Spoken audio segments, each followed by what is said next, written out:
নির্বাপন করা সরকারি দপ্তরে কর্মরত একজন ফায়ারম্যানের প্রাথমিক ও প্রধান কাজ হলো আগুন নেভানো।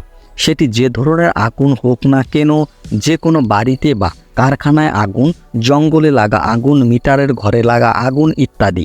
এক কথায় বলা যেতে পারে যে আগুন যে ধরনের হোক না কেন, আগুন লাগার খবর পেলে ফায়ারম্যানকে যেতে হবে সেই স্থানে।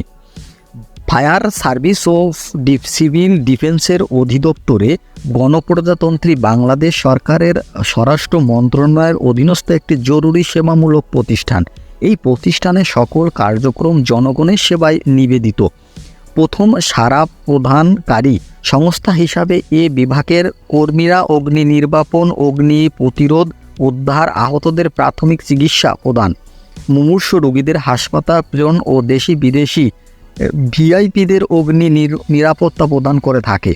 উদ্ধার তৎপরতা পরিচালনাকারী সংস্থা হিসাবে সব ধরনের প্রাথমিক ও মানবিক দুর্ঘটনার উদ্ধার কার্যে সক্রিয়ভাবে অংশগ্রহণ করে থাকে ফায়ার সার্ভিস ও সিভিল ডিফেন্সের অধিদপ্তরের কর্মরত সকল সদস্যরা।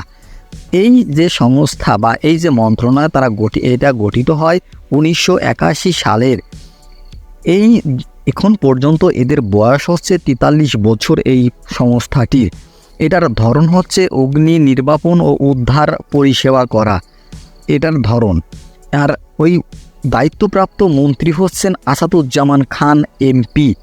এটার ওয়েবসাইট হচ্ছে দপ্তরিক ও ওয়েবসাইটের বিভিন্ন একটা লিঙ্ক দেওয়া আছে, বা সেখান থেকে আপনারা এই লিঙ্ক খুঁজলেই এদের আরও বিস্তারিত জানতে পারবেন।